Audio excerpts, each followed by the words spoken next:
We just watched Barcelona get trashed 4-1 by Sevilla. But look, I want to do a little La Liga Santander recap of Real Madrid and Barcelona. I want to talk about Madrid first before we get to those losers over there. But Real Madrid, I think it was one of those games that I've talked about the whole season. A calm game where we don't have to fight to the 90 plus minute to win it. Home game, I think we had a good amount of control of the game. I think Villarreal did have their moments. Courtois did save us a couple of times, but other than that, I think it was a pretty calm game. A pretty intensity was low when it comes to back and forth. I think I enjoyed the game. I think Madrid. This is like to say it, the type of game we've needed, where we don't have to fight 90 minutes, where we don't have to have all our players be physically drowned after the 90 minutes to win it. I think it's one of where we won it pretty good. We won it nice. I feel like I never felt like we were gonna tie it or lose it. And the main talking point right now is Vinicius Jr. He looks like he's back. He's electric, fast feet, quick, does the pass, takes his players, presses. This is the Vinny we wanted to see. He showed it today. And something I've really enjoyed watching is how when there's a moment to pass the ball to Mbappe, pass the ball to Arda Güler, pass the ball to Carreras, he does it. He doesn't try to do the extra fancy, unnecessary stuff. He does the passes, moves, and asks for the ball again for in a better position. This is a Vinny we'd like to see. The times he presses, the way he's pressing and putting fear into these defenders. On one-on-ones, the defenders even fear getting close to him because they know he's going to put it long. And they know he's going to get there first. And if he gets there first, he's going to do skills and go in. Vinicius had an amazing game. Mbappe had a slow game, but he got his goal, and Vinicius was taking care of everything else. Mastantuono had a good game. I feel like our midfield was pretty balanced. Valverde had a good game and that right back. I think they're not necessarily playing right back, but I think in a role in the midfield where he gets to play more with the right winger, he would do very well in because his crosses, his vision when it comes to that whipping that ball inside from the right hand side. I think him and Mastantuano could get a good connection if he plays like a right center midfield, their type of role where Mastantuano always cuts in and Valverde could probably fit there. You know, you have Trent move into midfield. Oh, yeah, I just thought about that. Like Chouameni, you know, he's our DM, our solid guy with Arda Güler playing a 10 role. Imagine this, Mastantuano gets the ball wide. You know how he always passes and goes out wide. Pass the ball or like runs it in.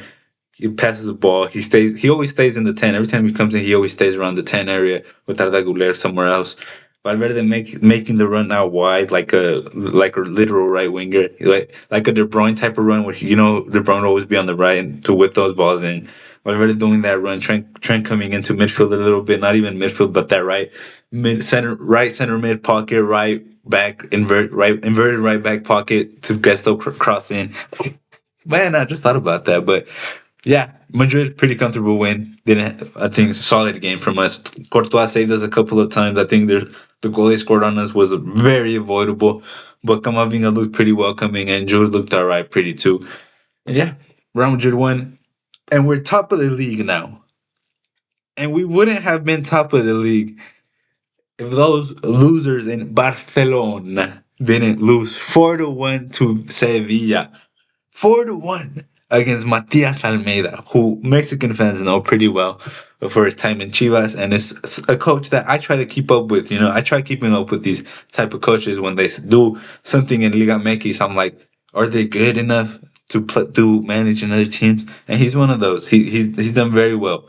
You know, I dislike Chivas heavily, but Matias Almeida is one of those coaches that I have respect for everything he's done and the way he manages. 4-1 to Sevilla. Crazy. I'm pretty sure that all those goals were counterattacks as well. I've been talking about it so much. Barcelona, the way they're so stuck on that high line and so stuck on that, I don't understand it. Look, I don't want to make the comparisons, right?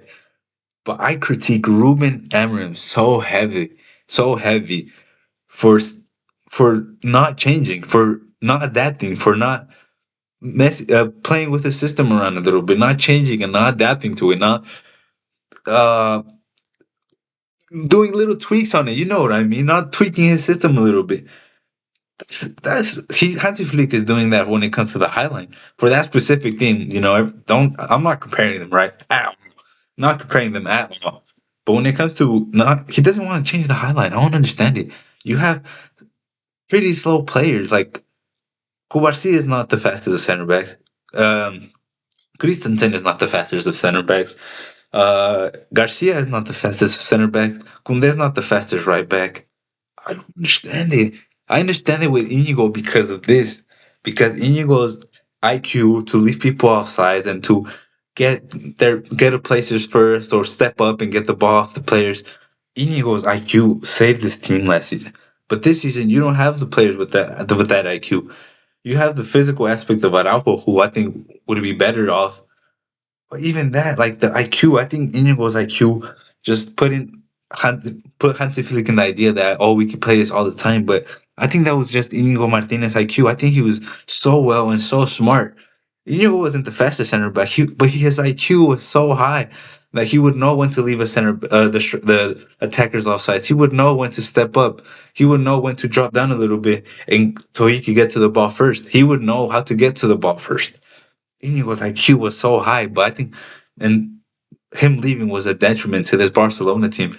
But losing Inigo and his IQ and his way of playing and his way of thinking the game, I think Barcelona is terrible right now. Their highline is, I think a lot of teams will keep taking advantage of it. PSG, yes, I know it was a close game. I know it was a good game. But let's go. What's the point of having a last in the last minute or two of the game to have a high line in half court, half field, half line of the field? What's the point of it? I don't understand. Like I know you're trying to win the game, but drop the line a little bit, you know. But who am I, Hansi Flick? Keep doing your thing, Hansi Flick. I'm a Madrid fan. I'm loving it right now. I like the way you guys are playing right now. Because this season, look, last season you took it you played your highline pretty well because of Inigo Martinez. But keep doing your thing, Hansi Flick. Keep doing your thing. I'm enjoying it. I feel like we'll take advantage of it in October or the end of this month when we face in El Clásico. But I'm enjoying the highlight. Y'all keep it up. Y'all keep it up. Keep doing your thing. And I know another thing I want to talk about is Barcelona's injuries. Yes, they have a lot of injuries. Lamine, Rafinha, Fermin. I think Dani Olmo is pretty bad. I think he shouldn't be starting. I don't think he's a starting 10 for a Barcelona team like this. I think Fermin is way better. I've said it for a long time. And they have a lot of subs, right? They have a lot of people out injured. But the starting 11 you guys have is not bad. Pedri, Frankie, Rashford, Ferran, Lewandowski. These are not bad players. This is not a bad team. You guys shouldn't be losing 4-1 against Sevilla with this team. I don't care what you have Balde back, Gerard Martinez there, Kunde is playing, Kubarsi is there. This is not. I know your goalkeeper is a big piece of it, but this is not 4-1 worthy team. This is not losing in the last minute type of team. This is not that team. I don't understand, but hey man, y'all keep doing your thing. I'm enjoying it.